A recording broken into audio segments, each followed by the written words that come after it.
Bonjour!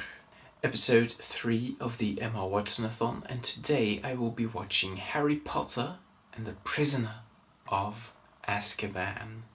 And just a quick disclaimer, this has been and probably always will be my favourite Harry Potter film. I know that's not an unpopular opinion. I like everything about this film, from the music, which is still John Williams, but probably better than the last two films, to the visuals. There's some long shots in here. Everything looks a bit darker and a bit weird, almost Burton-esque. I like the story.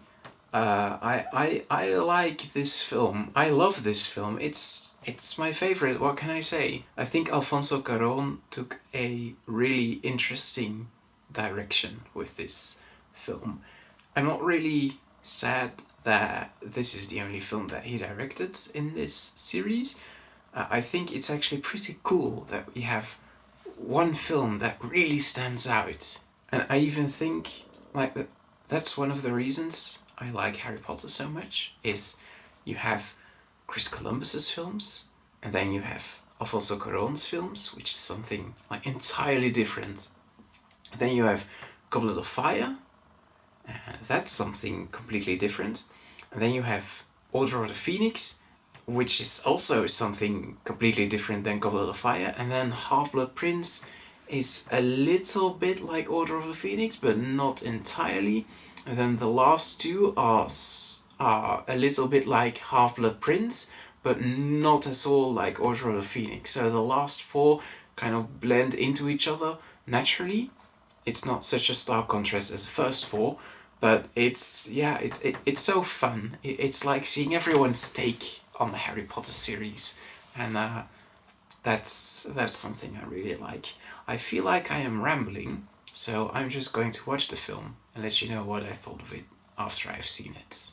I'm back, and I can already say I stick by what I said in the beginning.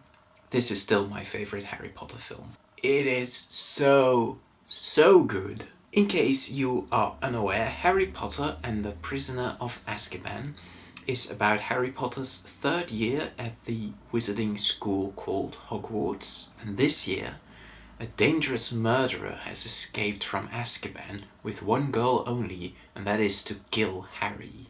Right, so why do I like this movie so much? Let's start with the elephant in the room, the visual style. Alfonso Cuarón uses a different color palette, a little bit darker, and it makes everything seem a little more witchy? I don't know. Spiky hair, overcast skies. The Hogwarts uniforms even look a little bit different and a little bit more, witchy. And I'm fairly sure, I don't know, but I'm fairly sure everyone is made up a bit to look paler.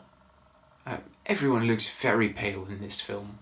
There is also a great juxtaposition of darkness versus light. You have the Dementors versus the Patronuses, the Boggart versus the Ridiculous spell. You even have the werewolf, who is like a dark creature, but he turns because of the moonlight. There's also a bunch of long shots in the film. I am a sucker for those, especially if they convey so much meaning. For example, the shots with Mr. Weasley and Harry in the leaky cauldron, that's just a shot you could talk about for at least an hour. But my favorites are when Harry and Hermione travel back in time and the camera follows them through the clock tower. That's just great. And the music in that scene is phenomenal. And speaking about music, I could probably talk about the visual style for hours, but I'm not going to do that because I want to talk about the music now. It's great! This film has my favourite score out of all of the Harry Potter films. It's still done by John Williams, just like the previous two, but it sounds very different. While the first two films sounded more, brass instruments, like almost Indiana Jones / Star Wars like, quite heroic sometimes. This movie is more with more obscure instruments and a little bit more mysterious. Some notable favorite music pieces of mine are Aunt Marge's Waltz, Buckbeak's Flight, and of course, The Night Bus. And speaking of The Night Bus, remember last episode where I said that the flying car might be my favorite thing in Harry Potter, and then I corrected myself and said no, there's another better thing? Yeah, I was talking about the Night Bus. I love that thing so much. That's how much I love it, that I have it in Lego. It's just the shape and the color. I really, really like it. I like the scene where it appears, and in fact I noticed for the first time that it actually appears and disappears at the start and the end of the Night Bus scene. I can't believe I never noticed that, but it happens. Yeah, that's true. You should keep an eye on it for it next time you see this film. And the second coolest thing in this film is the Marauders map. That thing is just... look at it, it looks so cool. Marauders in general are just really cool. It's a bit unfortunate that the film doesn't really explain well who the Marauders are. It's in there, you can kind of guess, but it's not that obvious. I wish I could have a Marauders map, like a Marauders map of my city. That would be really cool. Emma Watson is great in this film. Hermione is growing slowly but surely into that confident and badass witch we all know.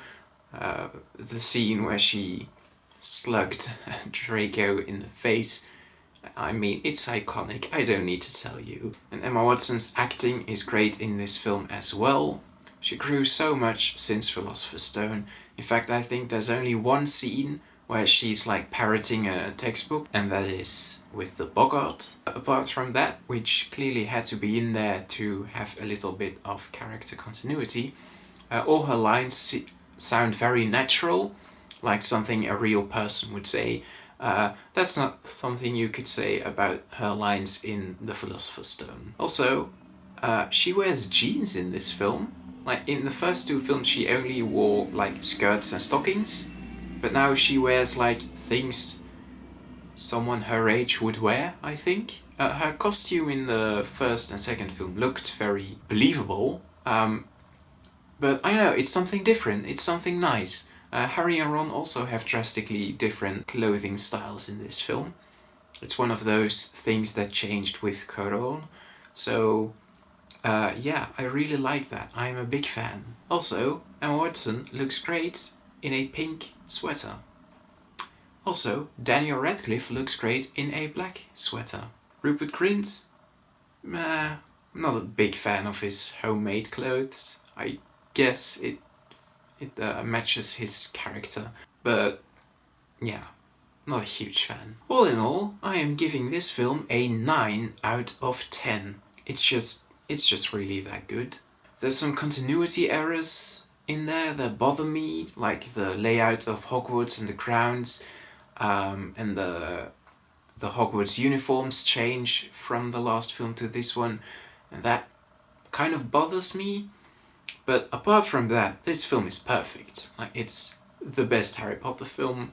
It's a great film in general, and I really, really like it, and that is why I'm giving it a 9 out of 10. Next episode, I am going to watch Harry Potter and the Goblet of Fire, so do join me for that, and I will see you then. Goodbye.